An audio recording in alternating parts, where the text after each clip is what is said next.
Bien, pues viene el tiempo de la palabra. Hoy 5 de octubre 2025. Continuamos con lo que la semana pasada dejamos en el capítulo 9 del libro de Juan, cuando empezamos a hablar de aquel ciego de nacimiento. Y hay una cosa que siempre remarco que se nos pasa por alto, que no es lo mismo nacer y quedarse ciego que nacer sin ver nunca. Y vuelvo a reiterar la pregunta: si alguna vez conocéis a un ciego de nacimiento, preguntadle qué es el color rojo. No os lo podrá decir nunca porque jamás le vio. Por eso Jesús quiso hacer un milagro especial, un milagro de recreación, volver a hacer una creación. Por eso hizo barro. De la misma manera, porque es Dios, Jesús es Dios, y creó al hombre en el huerto del Edén, recreó los ojos de aquel ciego que jamás había visto nada. Y todos los que estamos aquí en esta mañana, pues antes de conocer a Cristo no habíamos visto nada, estábamos ciegos completamente.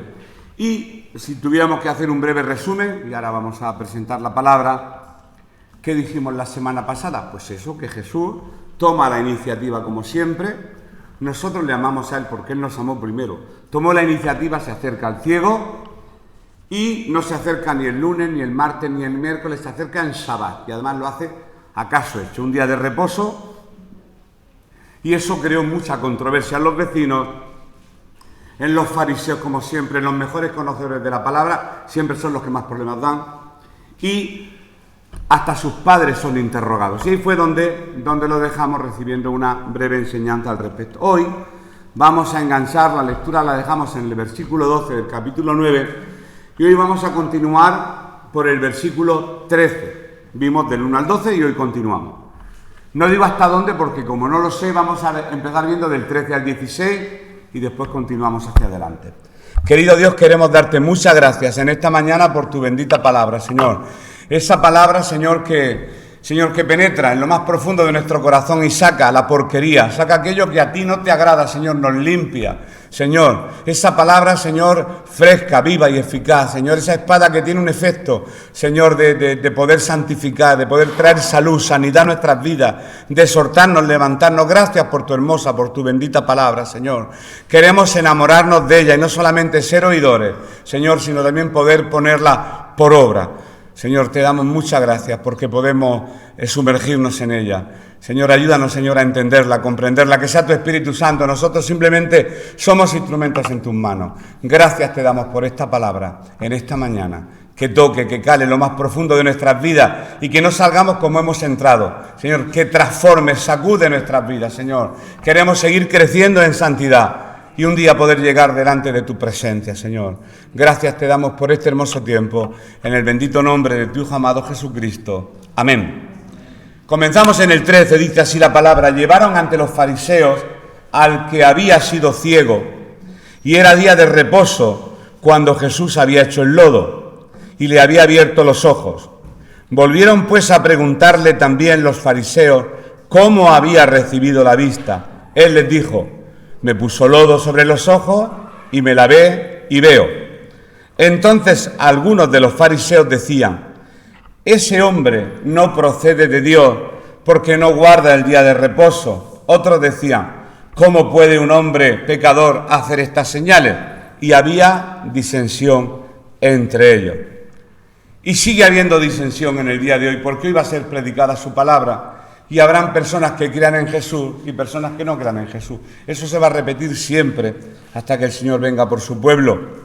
El Señor siempre crea disensión. Unos creen, otros no creen y la historia se repite. Y hoy se repite y la semana que viene y mañana y pasado.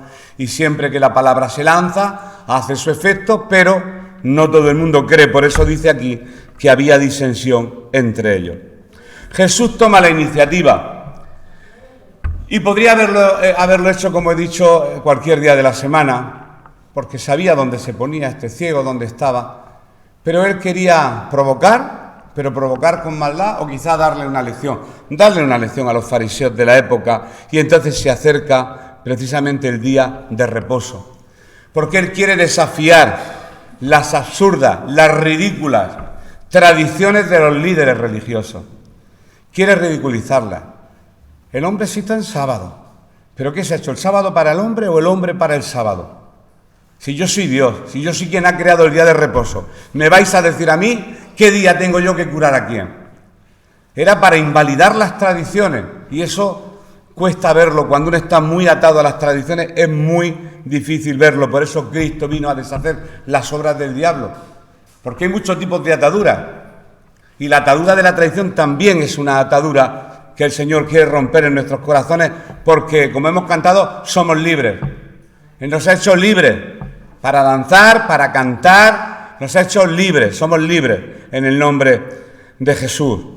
Y Jesús quería, pues eso, confrontar pues esas tradiciones que ellos terminaron convirtiéndolas pues en unas leyes obligatorias. De hecho, en el pueblo de Israel se lee la Torá, que es de Génesis a Deuteronomio, pero posteriormente se añadió otro libro que ellos tienen, que le llaman Mishnah, donde hay cientos y cientos de otras leyes. Hay 613 leyes, tantas como semillas tiene una granada. No es broma, todas las semillas tienen 613 granos, todas.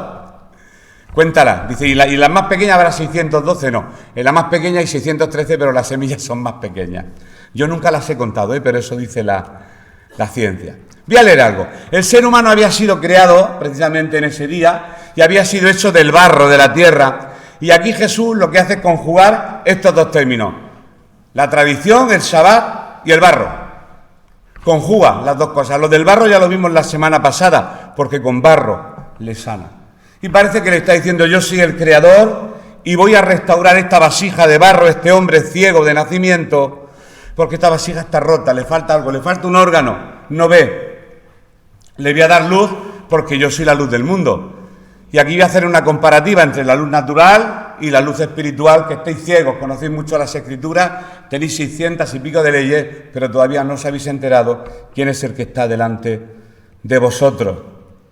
Según un creyente teólogo llamado Frederick Bruce, que es profesor en la Universidad de Manchester, él dice lo siguiente: una de las categorías de trabajo especialmente prohibidas en el día de reposo en la interpretación tradicional era la ley de amasar. Entre las leyes que se inventaron a posteriori, pues bueno, ellos tenían que añadir y añadir y añadir leyes. Prohibido amasar, prohibido hacer masa. ¿Masa de qué tipo? Pues tanto masa para hacer pan como masa como la masa de la construcción. Eso es la Mishnah 130 y tantos, creo que está. Y la realización de barro o arcilla con ingredientes tan simples como tierra y saliva lo estaban interpretando en ese momento como una forma de estar entorpeciendo la ley. Y entonces se lo echa en cara: ¿cómo se te ocurre sanar a este hombre en sábado? Para los fariseos Jesús, por lo tanto, no podía proceder de Dios. ¿Por qué? Porque no se ajustaba ni a sus tradiciones ni a sus prejuicios. Si Jesús hubiera sido como ellos y con los prejuicios que tienen ellos, pues a lo mejor sí lo hubieran admitido en su club, pero no era bienvenido en el club de los fariseos. Como un creyente en toda regla, nunca será admitido en el club de los fariseos. Será muy difícil. Hemos leído que dijeron: ese hombre no procede de Dios. Ese hombre es algo despectivo, es decir, ese tipo no procede de Dios. Una forma despectiva de hablar de nuestro Señor Jesucristo. Y hemos terminado esta lectura diciendo: y había disensión entre ellos. Jesús causaba división porque tenían que elegir entre dos pensamientos. Y sabéis que hay muchas disensiones siempre dentro del cuerpo de Cristo por la forma de pensar y por la forma de ver las cosas. A veces repetimos lo que nos han enseñado como papagayos, pero sin entenderlas. Hemos abrigado tradiciones y cosas que nos han inculcado, pero tenemos que ir a la raíz de la palabra. El Señor lo único que quería es hacer misericordia. Y si el pueblo de Dios quiere hacer misericordia, pues se va a olvidar de otras leyes innecesarias, de esas 600 y pico de leyes. Y aquí tenían un dilema los fariseos: o Jesús era un pecador y debía ser rechazado, o el entendimiento y aplicación que hacían del día de reposo era incorrecto. Una de dos, no había tres: o cielo o infierno, el purgatorio no existe. O bien, este hombre llamado Jesús, ese tal Yeshua, es un fraude, es un pecador, hay que rechazarlo, no cumple con nuestra ley. O, por el contrario, nosotros tenemos que revisar nuestro librico y darnos cuenta si sobre el día de reposo nos estamos equivocando. Lógicamente, los creyentes del siglo XXI sabemos que la segunda opción es la correcta. Se estaban equivocando y no estaban aplicando bien lo que era el día de reposo. Se refería que el tiempo dedicado a Dios, en lugar de dedicarlo a otras cosas, mejor para el Señor. Pero es que Jesús lo estaba dedicando para hacer una obra de misericordia, como era darle la vista a un ciego. Por lo tanto, no se le podía reprochar y estaba cumpliendo perfectamente el asunto del sábado. Y ahora lo vamos a entender más adelante. Y aunque era más evidente la segunda opción, la mayoría escogieron la primera. Este hombre no procede de Dios, pero siempre hay una minoría. Y la minoría se hacía una pregunta: ¿cómo puede un pecador hacer tales señales milagrosas? Si realmente es pecador, no cumple con la ley, pero sin embargo tiene fruto. Sin embargo hay fruto. Aquí hay algo que no cuadra. Esa minoría, ¿verdad?, que se calentaba la cabeza dándose cuenta que Jesús realmente había hecho un hecho pues milagroso. Y esto suena muy parecido a las primeras palabras que Nicodemo le dijo a Jesús, cuando aquel principal se le acerca a Jesús de noche, porque era una persona que conocía muy bien las Escrituras, pero se aburrían los cultos, Nicodemo. Decía, pues, llevo siendo principal tanto tiempo, pero a mí no me llena todo esto, esta religión, esta liturgia, esto ahora empiezo, ahora termino, y ¿esto qué es? Le falta una pieza a mi puzzle para que yo me sienta feliz. Pero he oído hablar de alguien que se llama Jesús y se acerca él de noche y le dice, nadie puede hacer estas señales que tú haces si no está Dios con él. Él se rinde y reconoce este principal, reconoce que Dios estaba con Jesús. ¿Por qué? Porque Nicodemo pensaba de la misma forma que pensaba esa minoría, en este caso concreto del ciego. ¿Cómo puede un hombre pecador hacer este tipo de milagros? Un ciego de nacimiento, hacer barro, escupir, ir a Siloé, lavarse, ser sano, aquello les chocaba mucho. Por eso ellos, no conformes con el milagro, tienen que seguir indagando.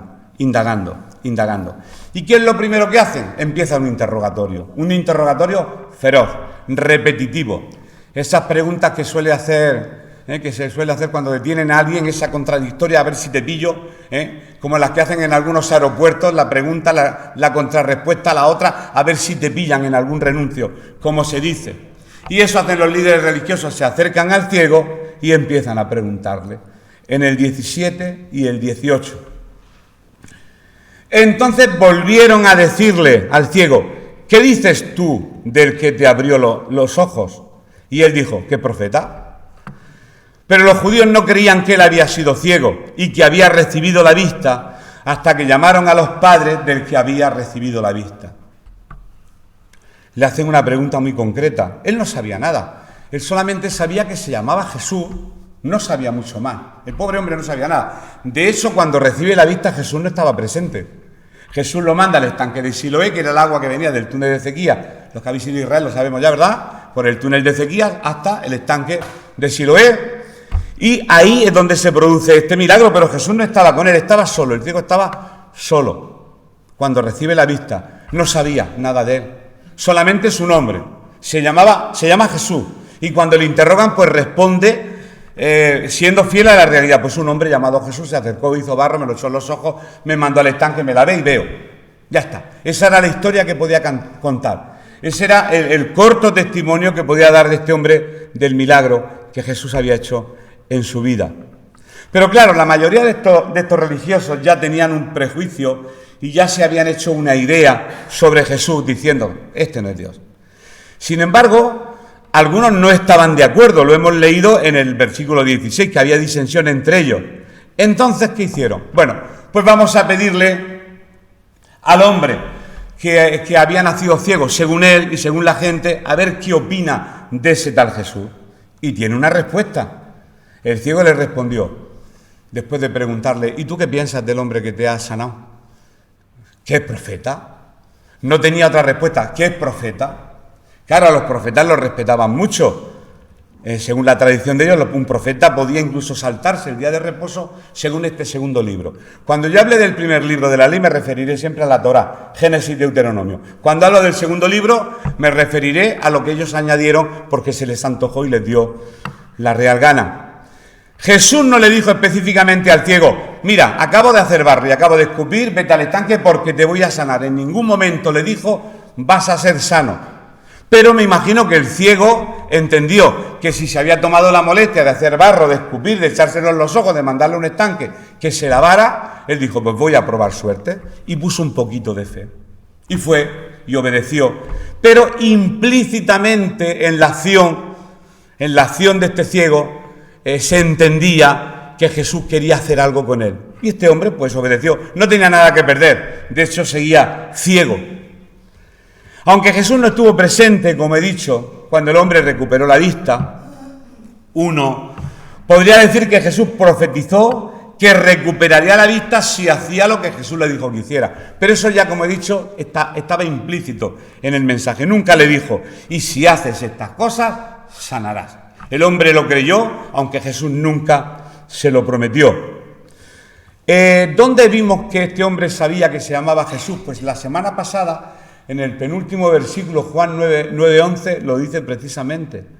Dice, aquel hombre que se llama Jesús. En una parte del versículo 11, aquel hombre que se llama Jesús.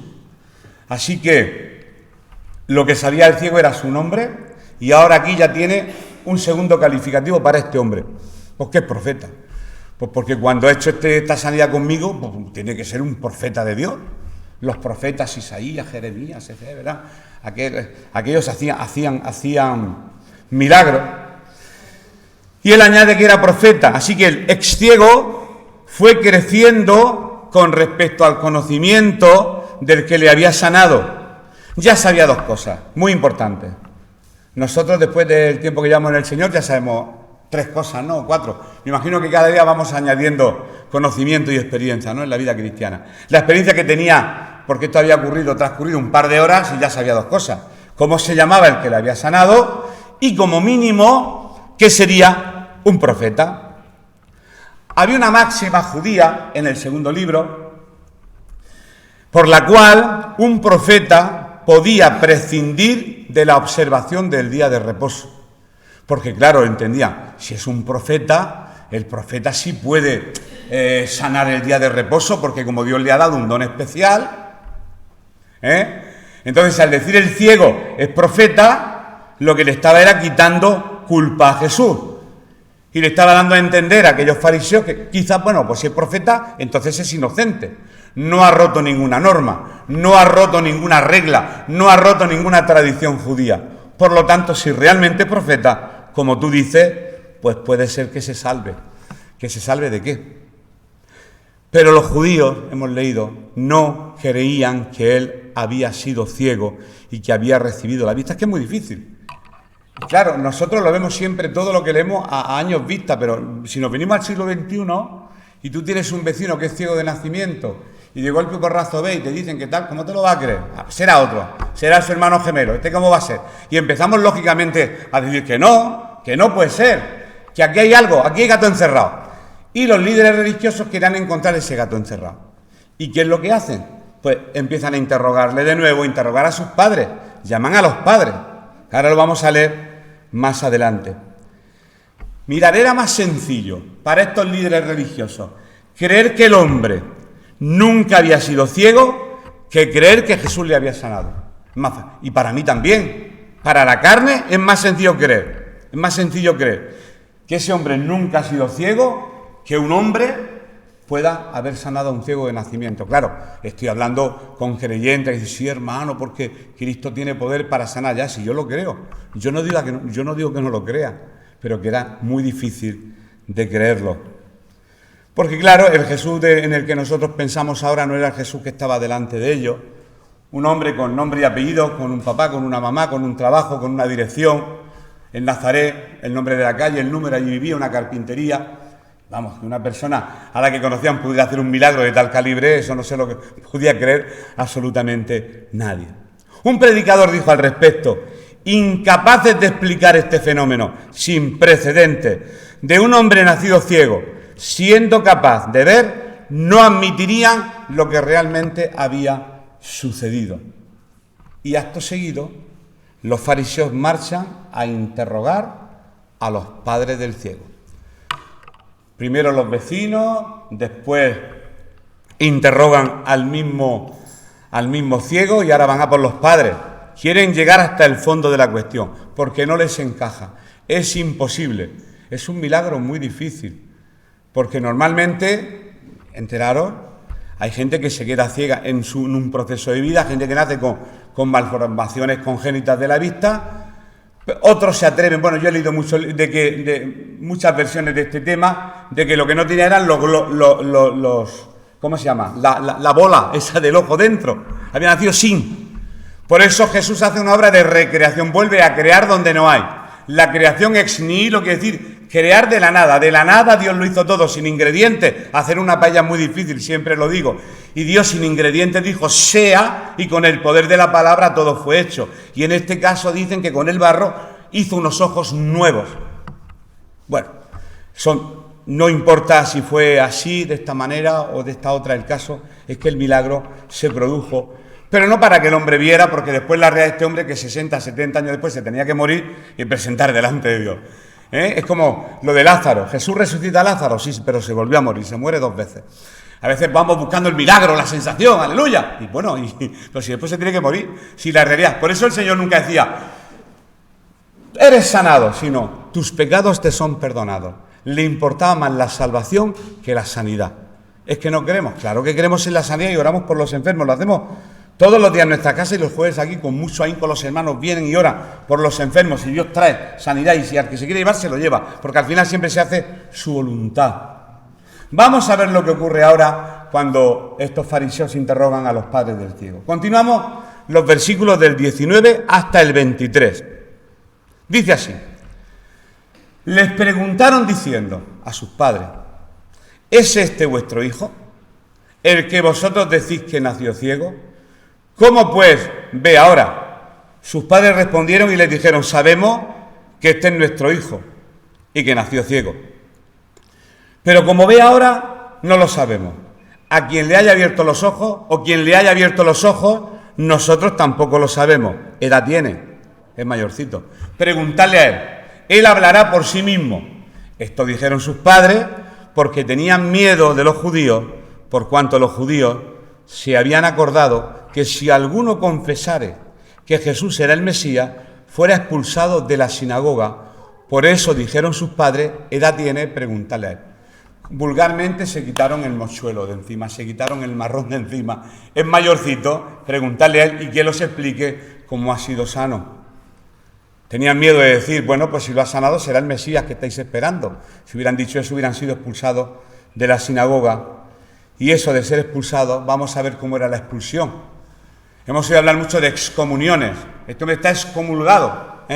A ver qué es la excomunión a la vista de estos señores fariseos. La pregunta, ¿es este vuestro hijo el que vosotros decís que nació ciego? O sea, le pidieron a los padres que confirmaran la identidad. Y no solamente, ¿cómo no voy a conocer yo a mi hijo?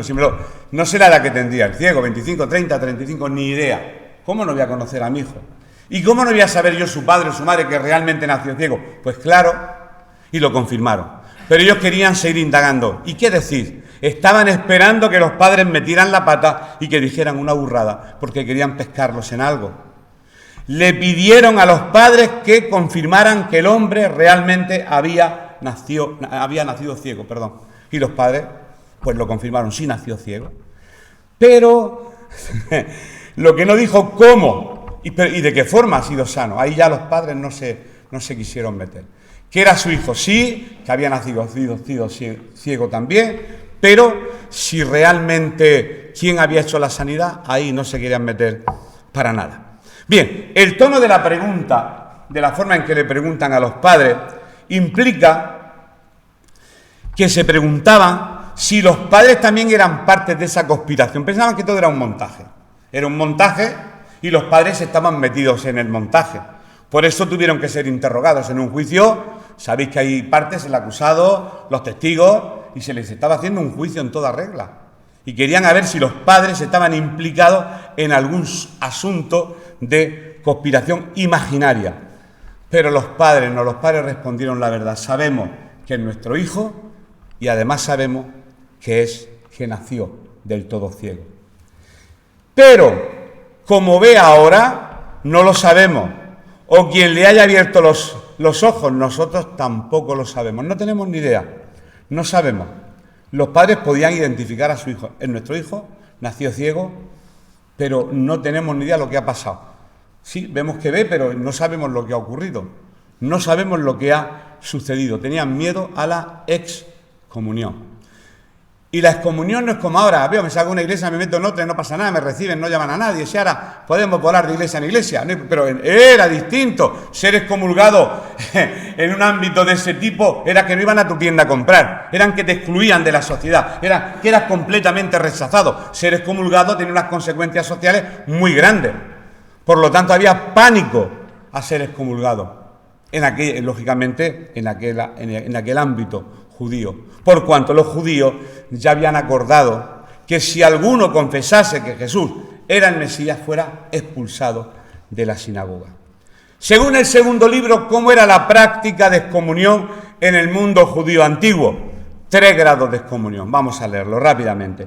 El primero duraba 30 días, después seguía una segunda amonestación, y si no se arrepentía el culpable, era castigado por otros 30 días.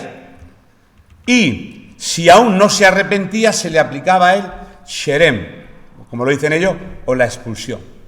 Y era de duración indefinida, como algunos contratos, duración indefinida. Y los alejaba completamente de la sociedad. Y las personas eran tratadas, también lo dice en el libro, la persona que tiene el sherem era tratada como si fuera leprosa. Y la excomunión en aquel ámbito antiguo judío tenía unas consecuencias que hoy en día no las tiene. Por eso los padres no se atrevieron a decir quién le había sanado o quién era el que le había sanado. Seguimos. No contentos con interrogar a los padres, de nuevo vuelven a la carga contra el ciego.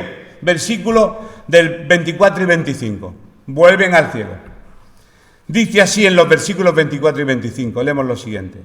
Entonces volvieron es porque ya lo habían hecho más de una vez, volvieron a llamar al hombre que había sido ciego. ¿Qué le dijeron? Da gloria a Dios.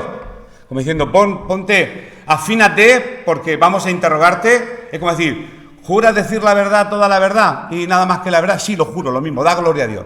Es lo que quería decir esa expresión. Da gloria a Dios. Nosotros sabemos que ese hombre es pecador. Señor ciego, sabemos que ese hombre, ese tal Yeshua, ese es pecador. Entonces él respondió y dijo, si es pecador, yo no lo sé. Yo no sé si es pecador. Una cosa sé, que habiendo yo sido ciego, ahora veo. No tenía más información el pobre. La única información que él sabía que era ciego y que ahora veía. Y que quien le había sanado se llamaba Jesús y que probablemente sería un profeta. Hasta ahí todo el conocimiento del ciego de esta historia. El argumento más irrefutable de cualquier creyente es ese. Una cosa sé, que habiendo yo sido ciego, ahora veo. Cuando a mi padre le preguntaba en el testimonio recién convertido, el Sorroche, ¿era Paco? Tú lo recuerdas, mi papá, ¿verdad?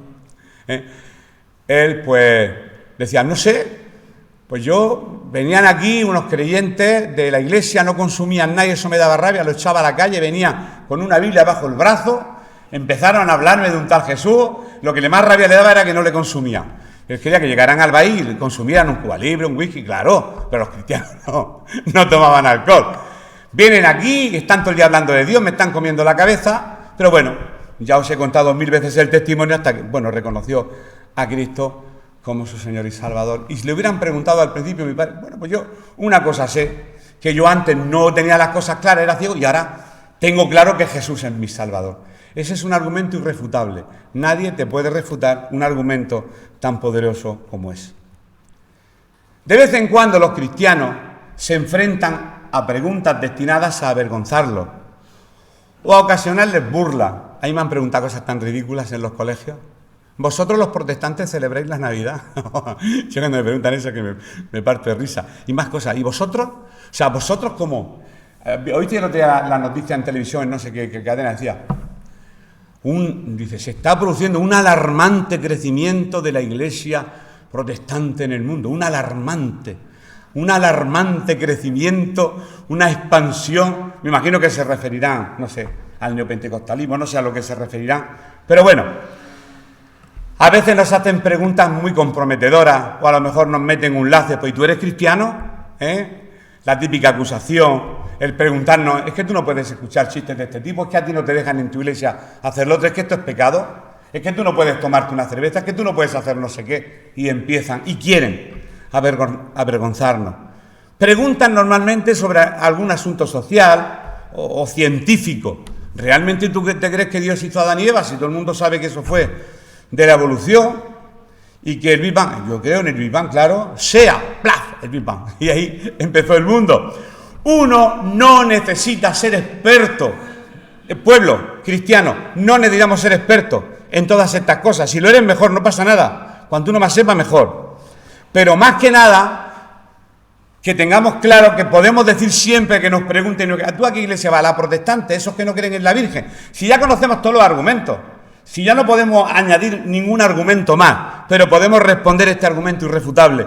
Mira, no sé sobre todo eso que me estás contando, pero una cosa sé, que antes era ciego y ahora veo. Antes no lo tenía claro y ahora lo tengo clarísimo. Y esa respuesta, lógicamente, es un argumento no poderoso, poderosísimo. Y más cuando sale de un corazón sincero, porque esas cosas se notan. Versículos 26 y 27, dice así la palabra. A ver, no nos queda mucho hoy. He reservado menos tiempo, no por pereza, sino porque no puedo estar mucho tiempo de pie, por lo menos estos días. Le volvieron a decir, ¿qué te hizo? ¿Cómo te abrió los ojos? Él le respondió, ya os lo he dicho y no habéis querido oír. ¿Por qué lo queréis oír otra vez? ¿Queréis también vosotros haceros sus discípulos? Ya el ciego empezó a burlarse de ellos. ¿Qué queréis oír? ¿Para qué me lo preguntáis 20 veces? ¿Para escuchar 20 veces la misma respuesta? Si me podéis interrogar todas las veces que queráis, si yo siempre os voy a decir la verdad. De verdad que era un interrogatorio completamente ridículo y absurdo. Le volvieron a decir. Le volvieron a decir, quiere decir que era un juicio severo, constantemente preguntas. Le repetían uno por aquí, otro por allá. Yo me lo estoy imaginando. Y el ciego, el pobre, mareado. ¿A quién le contesto primero? ¿A este o al otro? Le marearon, lo llenaron a preguntas. ¿Por qué no queréis oír otra vez? Le responde el ciego. Estaba intentando decirle, si vais a seguir haciéndome las mismas preguntas, pues siempre vais a obtener las mismas respuestas. Dejadlo ya. Ya habéis interrogado a mis padres, ya me habéis interrogado a mí. ¿A quién más vais a interrogar para creer que realmente yo era ciego y ahora veo? ¿Queréis también vosotros haceros sus discípulos? Yo me imagino que esa pregunta los tuvo que dejar, ¿verdad?, descolocados. Pero daros cuenta que ese también quiere decir que ya el ciego empezó a considerarse discípulo de Jesús. ¿Queréis también, al igual que yo, vosotros haceros sus discípulos? Ya el ciego se estaba implicando en la creencia de ese Jesús que había tocado su vista. Una pregunta burlona cuando se percató del rechazo que tenían hacia Jesús, proclamándose a sí mismo ser discípulo de Jesús, cuando dijo también, al igual que yo, vosotros seguramente queréis haceros sus discípulos. Pero estaba intentando burlarse. Y el capítulo 9, que lo terminará con la excomunión. Lo excomulgan al ciego y posterior conversión del ciego. Cuando realmente se acerca y conoce a Jesús y declara. Y no solamente declara, sino que le adora. Y la palabra de Dios dice que solamente digno de adoración es Dios.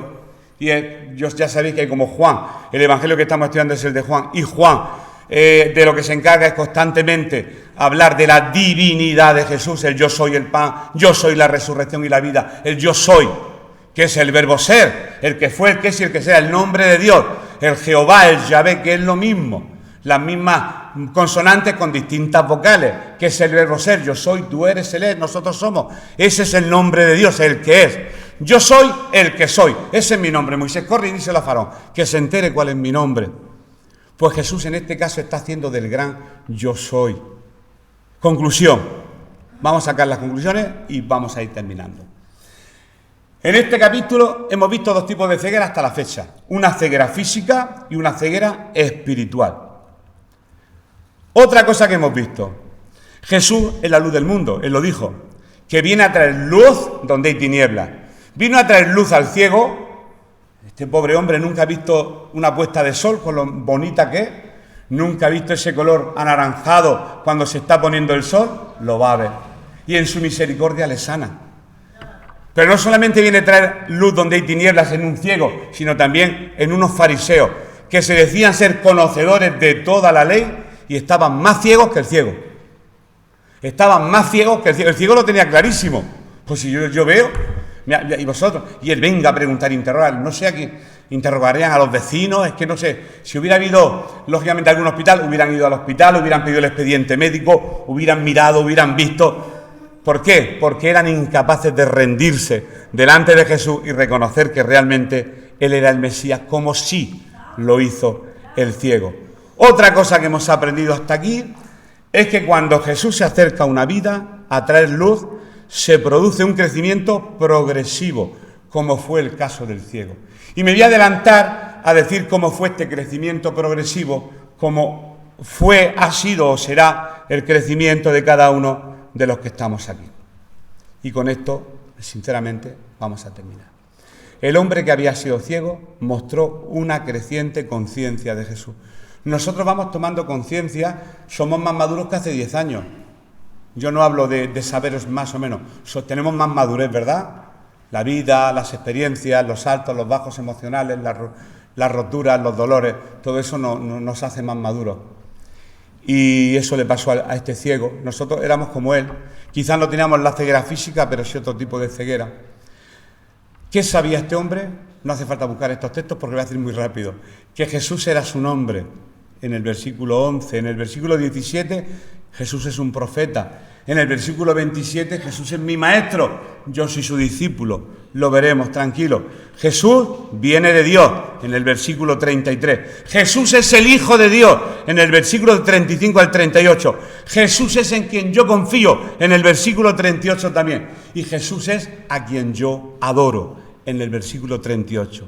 Pasó de conocer el nombre a adorarle, a reconocer que ese hombre, que no estaba ni presente el día que recobró la vista, era realmente el Hijo de Dios, y le adoró reconociendo que era el enviado y que tuvo la misericordia de traer salud y sanidad a su vida. Así que aquí lo vamos a dejar hoy, y más vale ir despacio, que no correr mucho, pero ir, poder, este capítulo 9 hacen falta 3 sesiones para poder verlo entero y entender la profundidad de lo que aquí el Señor quiere enseñar.